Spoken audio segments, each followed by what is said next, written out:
우리 앞뒤 좌우 보면서 이렇게 한번 인사할까요? 집사님을 뵈니 주님을 뵙는 것 같습니다. 너무 부담이 됩니까? 이건 제가 하는 말이 아니라 성경에 기록되어 있죠. 창세기 33장에 야곱이 형 에서를 다시 만났을 때 그때 했던 말이죠. 이렇게 기록하고 있습니다. 내가 형님의 얼굴을 배운즉 하나님의 얼굴을 본 것 같습니다. 이렇게 되어 있어요. 우리 모두가 옆에 계신 집사님 뵈면 주님 얼굴 뵙는 것 같이 그런 은혜가 있길 소망합니다.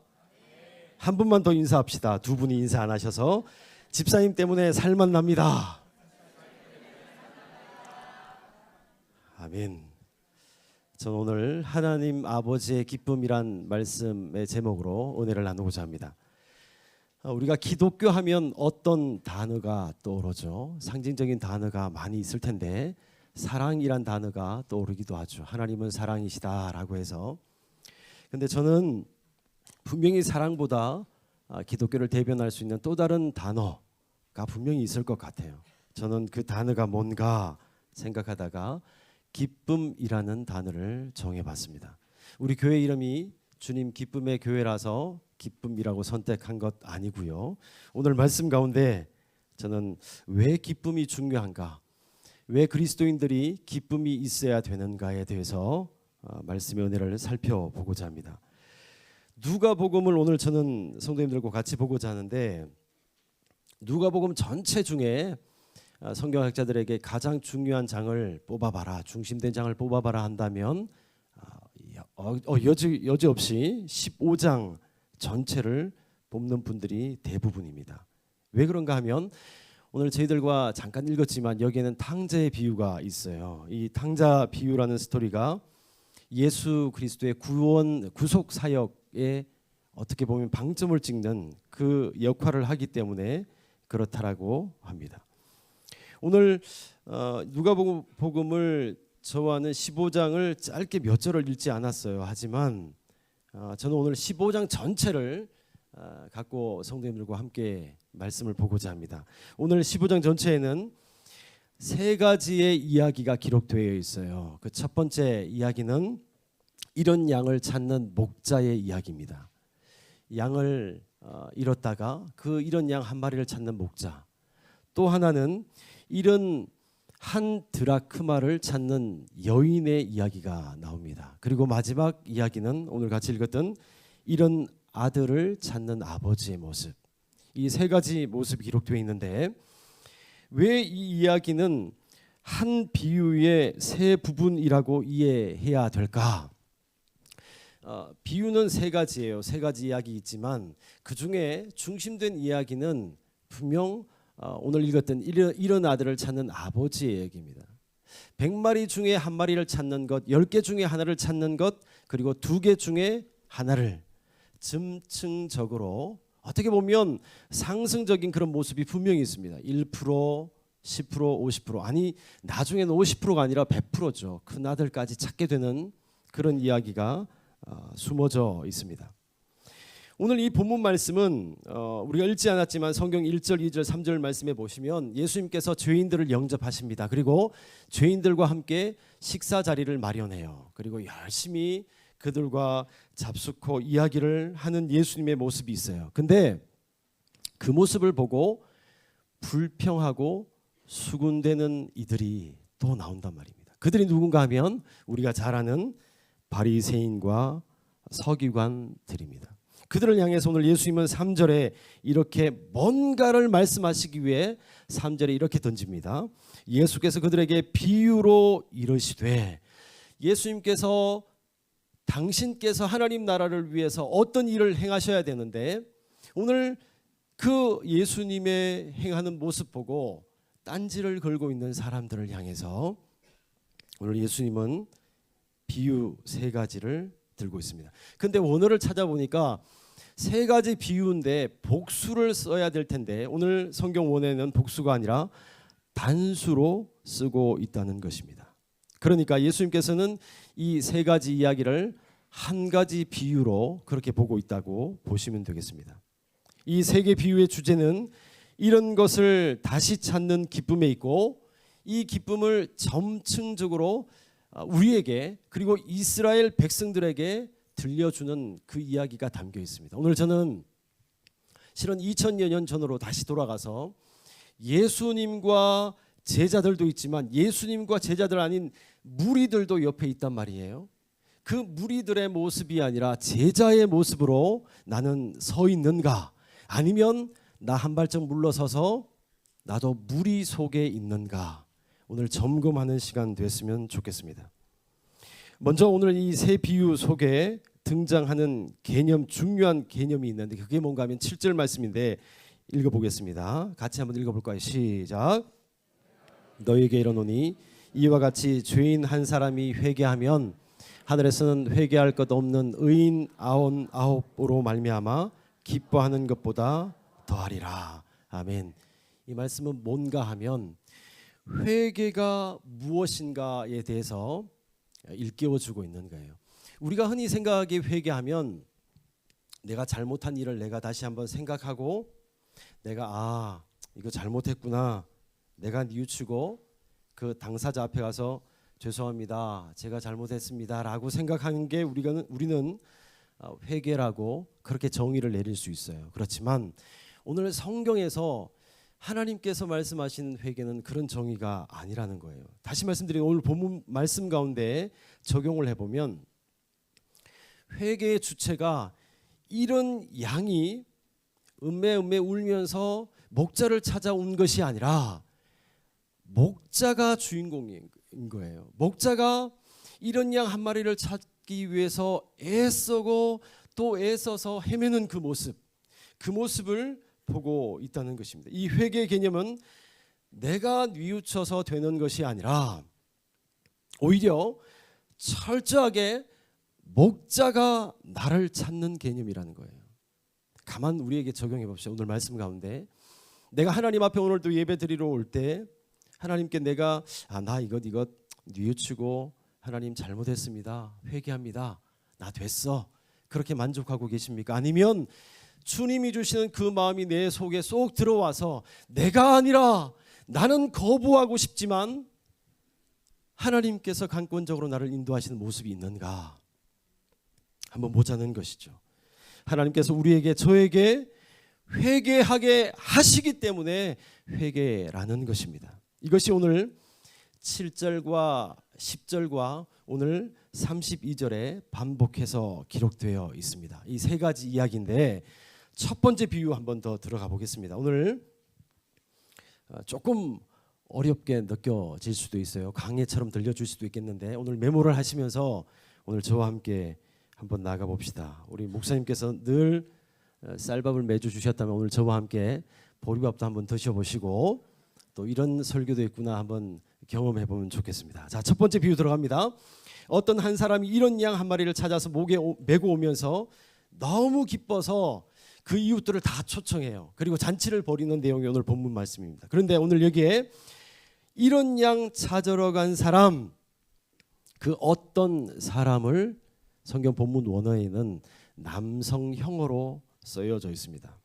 이 어떤 사람이 누구냐라는 것이죠. 오늘 이 비유에서 중요한 단어를 찾으면 찾아다니다라는 포료라는 단어인데요. 헬라어로. 그 단어는 중간태로 쓰였어요. 이 중간태로 쓰였다는 것은 다른 사람에게 부탁해서 찾아오게 한 것이 아니라 당사자가 목자가 내가 직접 가서 찾으러 다닌다라는 의미가 속해져 있다는 것입니다. 그래서 성경 많은 학자들, 교부들까지 학자들은 여기에 나오는 이 어떤 사람은 예수님의 성육신 사건으로 그렇게 이해를 하고 적용을 하고 있습니다. 오늘 이 비유의 말씀을 실은 이스라엘 백성들에게 예수님이 전해주자는 유대인들에게 이 비유의 말씀을 주는 그 내용, 그 문화적인 배경을 좀 알면 좋겠습니다. 그게 뭔가 하면 오늘 예수님은 어깨에 찾은 양을 메고 오는 그 기쁨을 이야기하고 있는데 유대인들 그들 사이에 전승되어 오고 있는 실은 뭐 성경책은 아니지만 미드라시라는 출애굽기 미드라시라는 책에 보면 이런 내용이 있습니다. 이스라엘 백성들이 모세를 너무나도 잘 알잖아요. 모세오경은 달달 암송할 정도로 유대인들은 지금도 그렇게 하는데, 모세의 장인 이드로가 양을 치러 갔다가 양을 잃어버렸어요. 오늘 예수님과 동일하게, 비유와 동일하게. 근데 그 장인 이드로가 애써서 그 양 한 마리를 찾아서 돌아올 때 어깨에 메고 왔다라는 내용이 그 미드라시에 기록되어 있어요. 그러니까 오늘 예수님 곁에 있는 사두개인, 서기관, 바리새인들, 그러니까 예수님의 제자들과 무리들, 모든 이들이 이 모세 이야기는 다 알고 있단 말이에요. 그래서 예수님께서도 동일하게 그들에게 조금 더 가깝게 다가가기 위해서 비유의 말씀을 오늘 이 목자의 이야기를 들고 이야기를 하고 있다는 것입니다. 그러니까 예수님이 이야기를 하시면 당연히 주위에 있는 유대인들이 저거 모세 이야기인데 저 예수가 저 이야기도 하고 있네 라고 예수님 곁으로 쏙 들어올 수밖에 없다는 것이죠. 그래서 오늘 이 목자의 비유의 이 목자는 성자 예수를 의미하고 있다라고 보시면 되겠습니다. 두 번째 비유는요, 10개 드라크마 동전 이야기인데, 이 한 여인이 남편에게 10개의 드라크마를 받았는데 그 중에 하나를 잃어버렸어요. 오늘 벌써 사진은 나왔는데, 오늘 이 한 마리 양보다 한 드라크마가 훨씬 더 가치가 있어야 되는데 실제 금전적으로는 더 작습니다. 저 10 드라크마 저 모습은 뭘 비유하고 있냐면, 유대인들이 결혼할 때 남자가 자기 아내 될 사람에게 이 드라크마 10개를 끼워서 그 사진에 있는 것처럼 그 여인에게, 아내에게 선물로 줘요.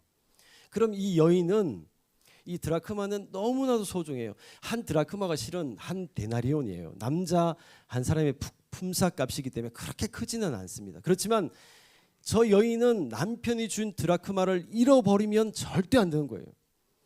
행여나 잃어버리면 어떻게 보면 우리나라 말로 하면 소방 맞을 수 있는 빌미를 제공할 수 있다라고 해도 되는 거예요. 그러니까 오늘 이 여인은 이 한 드라크마 찾기 위해서 등불을 밝히고 어떻게 하든 이걸 찾을까 애쓰고 있다라는 그 모습과 동일하다는 것입니다. 그러니까 그만큼 이 여인은 한 드라크마를 찾는데 최선을 다하고 있다는 것입니다. 8절 말씀 우리 같이 한번 읽어볼까요? 8절입니다. 시작.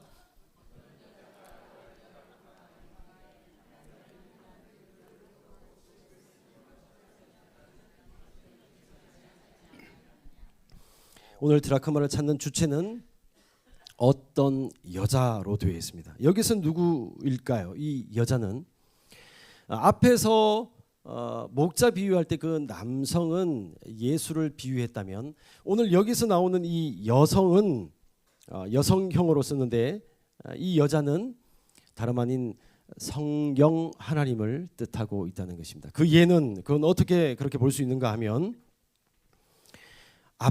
앞에 있는 비유에서 목자는 밖으로 나가서 어린 양을 막 찾아요. 그때 포료라는 단어를 쓰는데, 근데 오늘 이 드라크마 찾는 여인은 밖으로 안 나가요.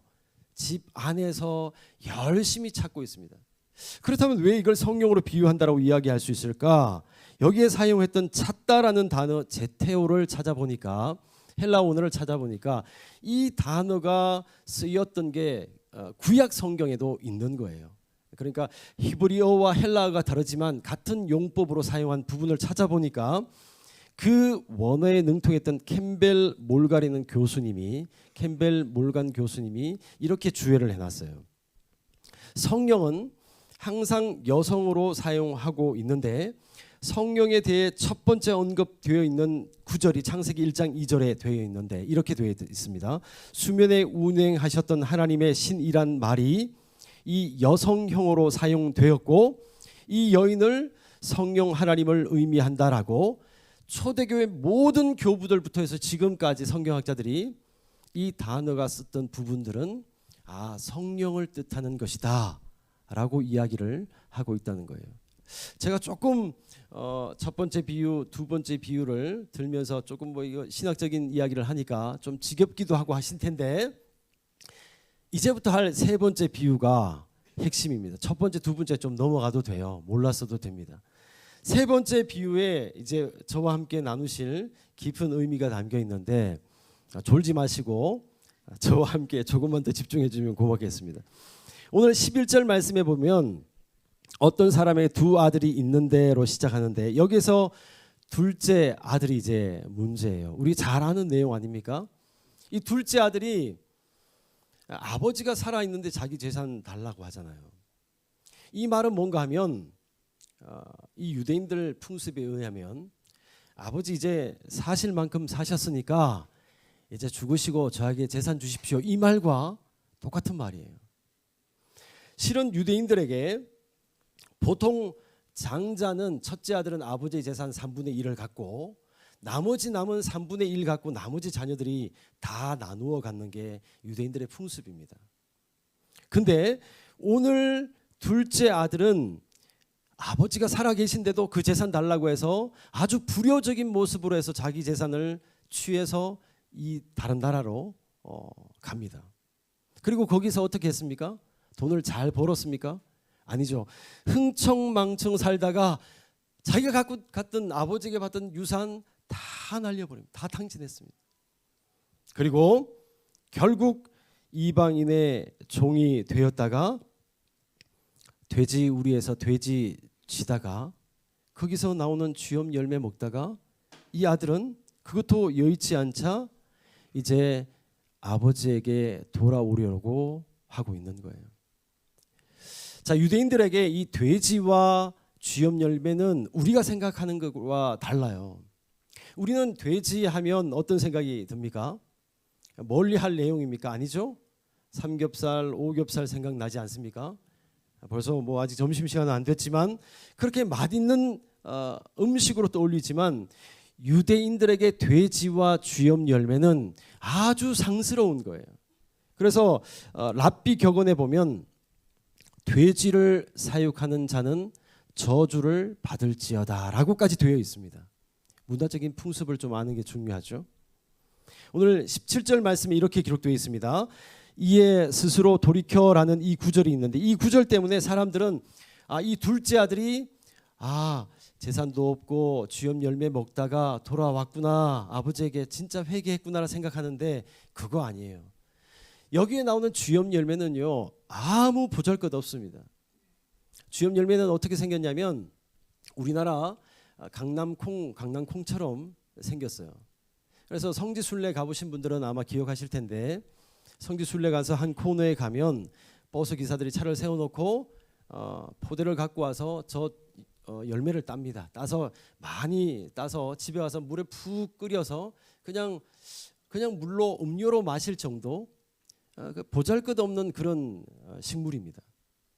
그러니까 저것조차도 먹을 수 없는 모습으로 있는 둘째 아들을 우리가 생각하시면 되겠습니다.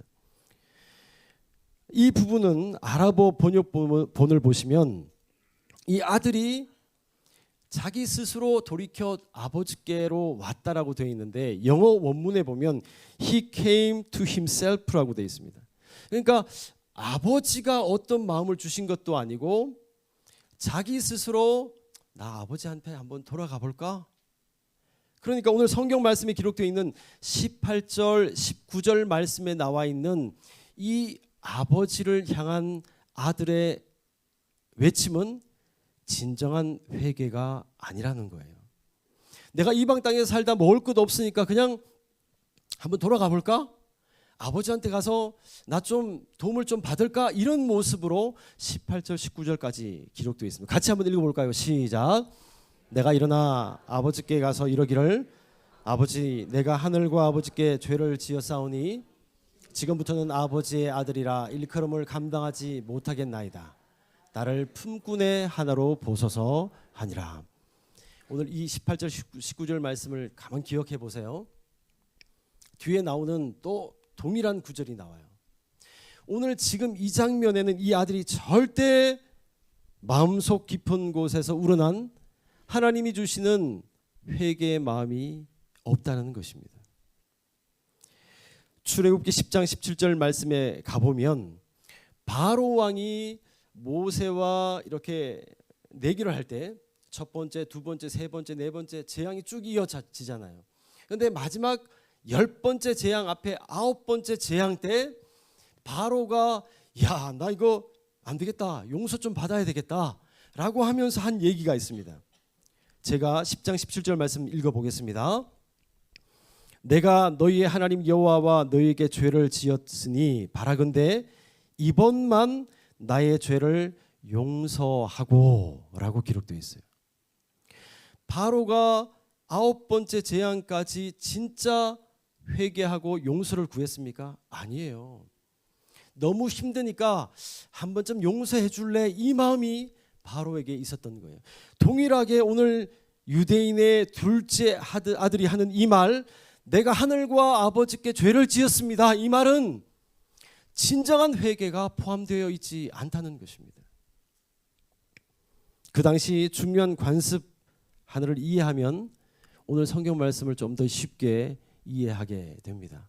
실은 성경을 우리가 읽을 때 지리적인 배경도 잘 알아야 되고 그 당시 문화적인 배경도 알면 성경이 쏙 들어와요.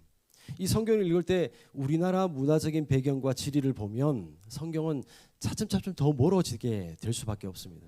오늘 이 유대인 탈무드에 보면 유대인들은 자기 유대인 공동체의 돈을 어떤 아들이 갖고 갔다가 이방인들을 향해 사용하고 돌아올 때 그들이 유대인 공동체에서 하는 의식이 있었습니다. 그 의식이 뭔가 하면 계사사 의식이라는 것인데 아버지의 돈을 오늘 둘째 아들처럼 몰래 아니면 억지로 갈취하듯이 해서 갔다가 이방인한테 허랑방탕 써버리고 오는 아들을 만나면 유대 공동체 사람들은 그 아들이 들어오기 전에 옥수수를 태운 재를 가득 담은 항아리를 들고 나가요. 동네 어귀까지 들고 나가서 그 아들이 오기 전에 그 항아리를 그 동네 어른들이 힘차게 던지면서 외치는 말이 있습니다. 아무개 아들은 저주를 받을지어다라고 하면서 그 항아리를 던져요. 그러면 이제부터 그 아들은 유대인 아들은 그 공동체에 못 들어와요. 그리고 어떤 누구도 상종하지 않는 그런 의식이 분명히 있습니다. 그러니까 이 오늘 둘째 아들은 이 의식을 분명히 알고 있었어요. 그래서 야, 내가 아버지 돈을 뺏어서 허랑방탕 썼는데 나 외국에서 먹을 것도 없는데 이제 내 아버지 집에 보니까 그 종들은 나보다 더 누리면서 산다. 나 아버지한테 좀 들어가 봐야지 하면서 가려니까 이 계사사 의식이 생각나는 거예요. 잘못하면 맞아 죽을 수도 있는 거예요. 아버지 명예를 더럽힌 사건이 벌어졌다면 동네 공동체 어른들이 돌을 던져 죽일 수도 있는 모습이 여기 담겨 있습니다. 그러니까 이 아들은 어떻게 하면 좀 궁여지책으로 한번 그 상황을 면해 볼까 하고 하는 그 모습이 오늘 포함되어 있다는 거죠. 오늘 이 장면에서 오늘 20절 말씀에 아버지의 반전의 모습이 나옵니다. 같이 한번 읽어봅시다. 시작. 아직도 거리가 먼데 아버지가 그를 보고 측은히 여겨 달려가 목을 안고 입을 맞추니 이제 아버지는 그 아들도 떨면서 아직 회개하지 않은 모습으로 올까 말까 하고 있지만 아버지는 그 아들을 아는 거예요. 아버지는 동네 사람들이 나가기 전에 내 아들을 어떻게 하면 맞이해야 되겠다는 그 간절함이 있는 거예요. 그래서 오늘 성경 말씀 보면 아직 거리가 먼데, 옛날 성경에 상거가 먼데 이렇게 되어 있죠. 그렇게 아들이 오기도 전에 아들이 보일까 말까 아마 날마다 보지 않았겠어요? 그러다가 아들 모습이 보이니까 남들은 몰라봐도 아버지는 알아요. 그래서 아버지는 막 뛰어나가는 거예요. 신발이 벗겨지듯이. 그래 나가서 어떻게 했어요? 아들을 측은히 여겨 달려가 목을 안고 입을 맞추고 있는 거예요. 헬라 원어에 보면 입을 맞추는 것도 한번 쭉 하고 맞춘 것이 아니라 계속해서 진행형으로 쓰임 받고 있는 거예요. 그러니까 아들을 놓지 않는 거예요. 이 아버지는. 왜요? 아들이 죽을까 봐 싶어서. 어떻게 하면 내 아들을 내가 구할까 싶어서. 아들을 살리기 위한 아버지의 모습이 포함되어 있습니다. 동네 사람들에게 돌 맞아 죽을까 봐 싶어서. 그래서 아버지는 수치를 무릅쓰고 달렸고 아들을 위해서 살찐 송아지도 잡고 또 어떻게 해요? 손에 가락지도 끼우고 신발도 새 신을 신깁니다. 이게 아버지의 모습으로 되어 있는 것입니다. 이 모습을 보고 그제서야 아들이 하는 고백이 있어요. 20절 말씀, 21절 말씀 같이 읽습니다. 시작.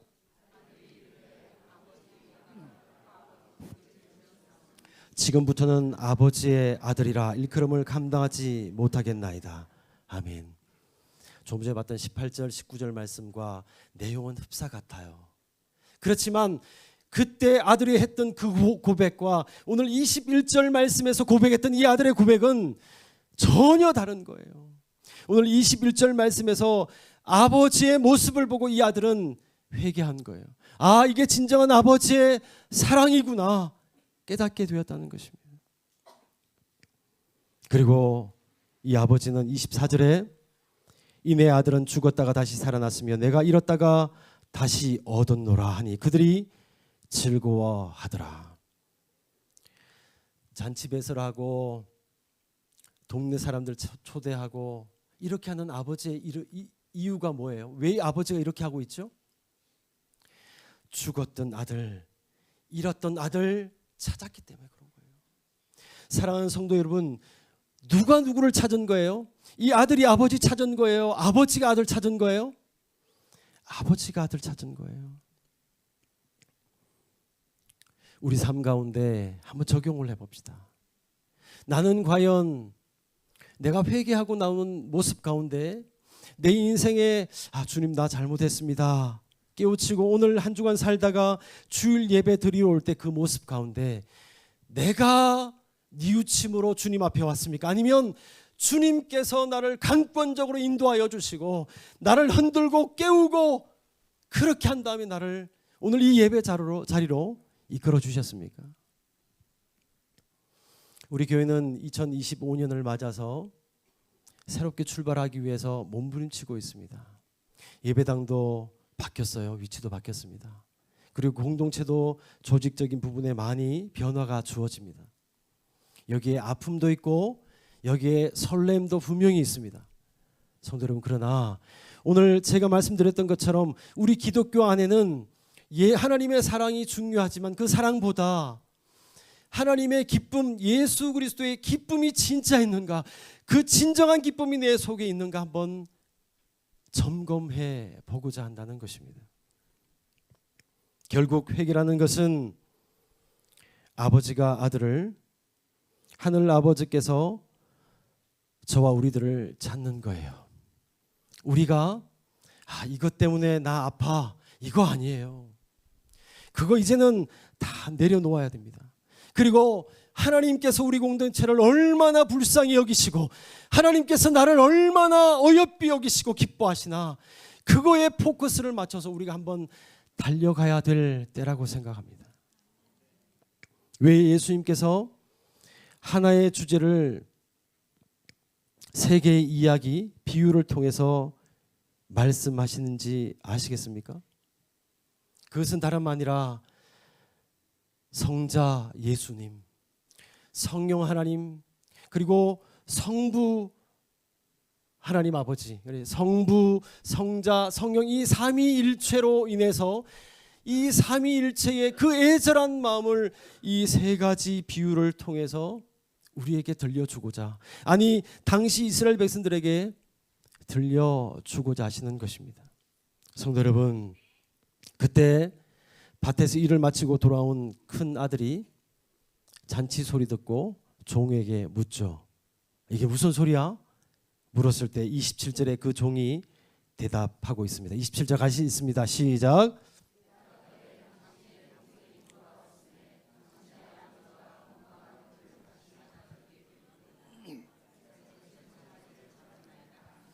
아멘. 여기에 건강하다라는 말은요, 원어를 보면 육체적으로 건강하다 거기에 끝나지 않고 여기는 영적인 부분까지 포함될 때 사용하는 단어를 사용하고 있습니다.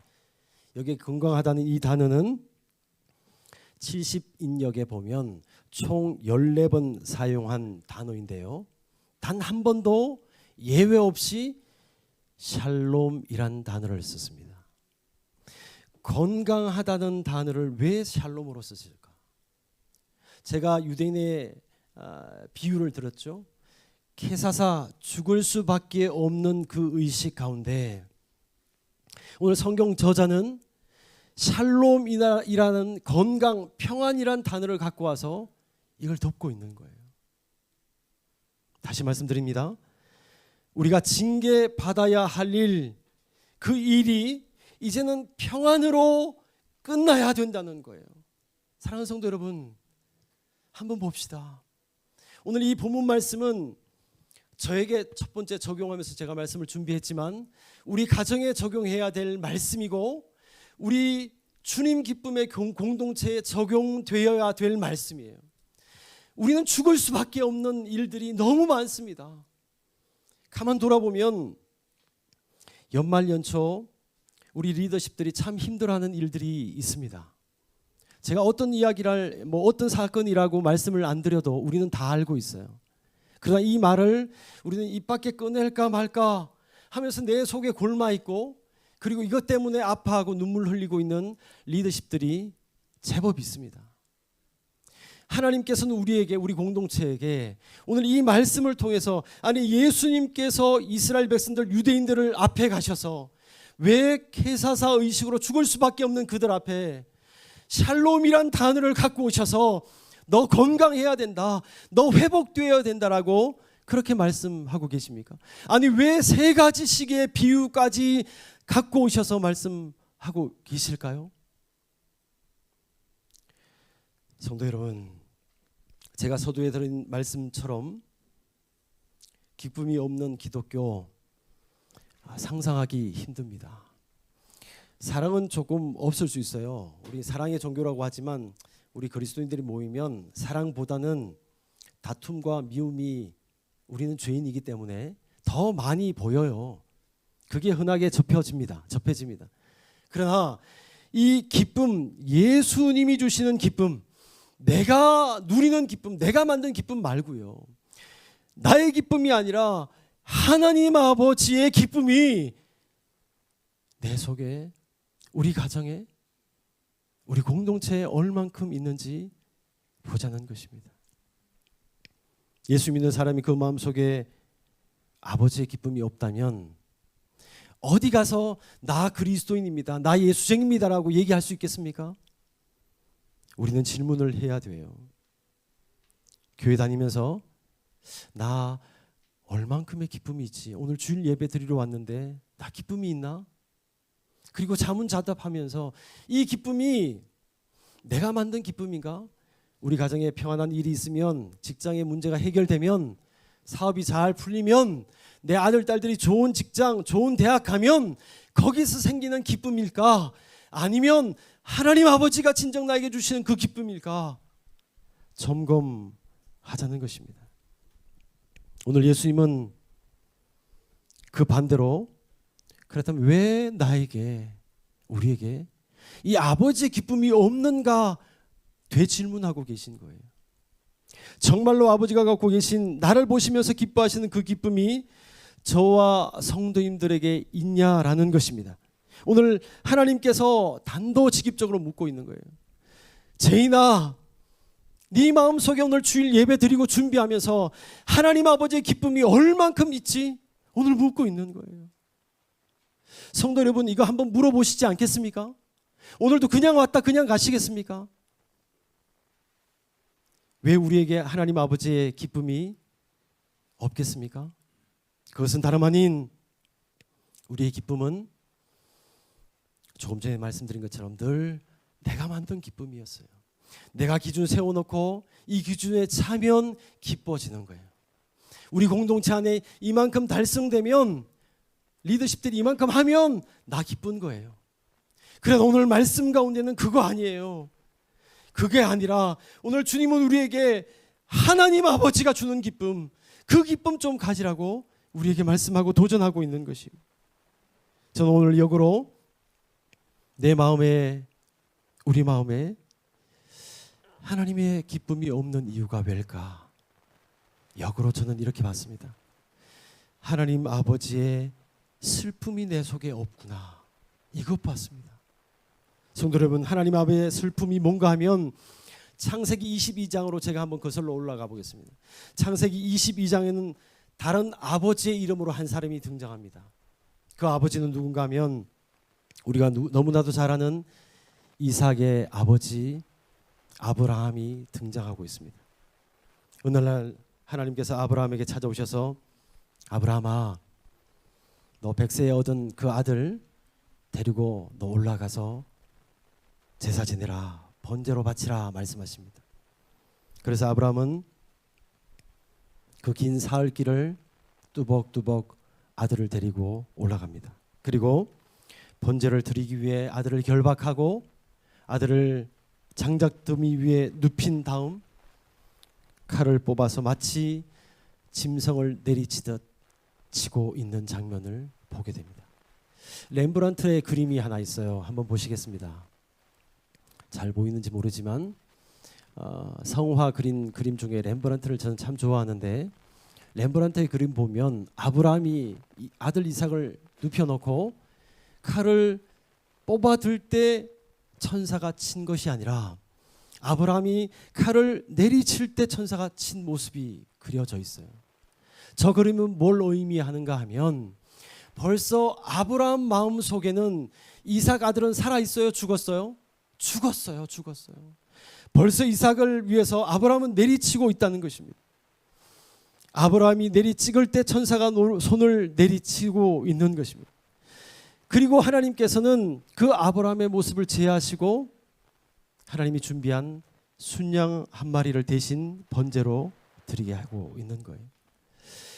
저 그림 다음의 장면을 우리가 한번 상상해 볼 수 있어요. 하나님이 준비한 순양을 번제로 드리고 아브라함은 그 사랑하는 아들 이삭을 손잡고 내려왔을까요? 저는 오늘 본문 말씀과 연장해서 본다면 아마도 아들 이삭을 아마 어깨에 메고 덩실덩실 춤을 추면서 내려왔을 것 같아요. 얼마나 기뻤겠어요. 그 이삭 아버지 아브라함은 아들을 다시 찾는 기쁨으로 그 산을 내려왔지만 그 반대로 하늘 아버지는 그 산에 계십니다. 이삭 아버지는 아브라함은 너무 신이 나서 내려오지만 그 반대로 하늘 아버지는 그 산에 계세요. 그리고 그 하늘 아버지의 아픔은 쌓이고 쌓여서 기어이 당신의 아들이 십자가에 달려 죽는 그 순간에 천지를 눈물로 적실 듯한 그 아픔과 슬픔을 이 하나님 아버지는, 하늘 아버지는 안고 계신 것입니다. 그리고 그 아버지는 세상에서 가장 어두운 3일을 아들 잃은 슬픔으로 보내십니다.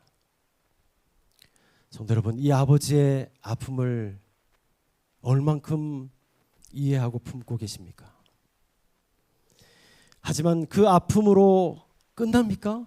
그 아버지는 3일, 4일, 사흘 뒤에 다시 이 아들이 살아나는 그 기쁨을 누립니다. 그리고 오늘 성경 말씀에 나와 있는 것처럼 나와 함께 잔치하자, 기뻐하자라고 많은 성도들을, 무리들을 부르고 계세요. 오늘 주님께서 이 예배당에 오늘 저에게, 우리 성도님들에게 동일하게 하나님 부르십니다. 내가 만든 잔치 자리 우리 함께 나와서 울고 웃고 기뻐하자. 그런데 이 잔치 자리에 오시지 못하고 있는 분들이 얼만큼 있는지 그것도 우리가 보자는 것입니다. 우리에게 이런 영혼을 다시 찾는 아버지의 기쁨이 없는 이유가 이런 아들을 다시 찾기 위해서 그 슬퍼하는 아버지의 슬픔이 없기 때문에 그렇다는 것입니다. 무엇 때문에 우리가 이렇게 갈등하고 힘들어하고 있죠? 성도 여러분, 벌써 1월달이 엊그제 된 것 같은데 2월이에요. 근데 우리는 아직도 머뭇머뭇하고 있어요. 하나님께서는 잔치를 배설하고 같이 떡을 떼고 같이 마시고 이런 양 찾기 위해서 우리 노력하자라고 하는데 우리는 아직도 어제의 아픔 때문에 아직도 재고 있는 거예요. 사랑하는 성도 여러분, 우리가 하나님 말씀 가운데 한 마음으로 좀 나아갔으면 좋겠습니다. 오늘 제게 하늘 아버지의 기쁨이 있냐고 물어보신다면 흔쾌히 주님 그렇습니다라고 고백할 수 있어야 되는 거예요.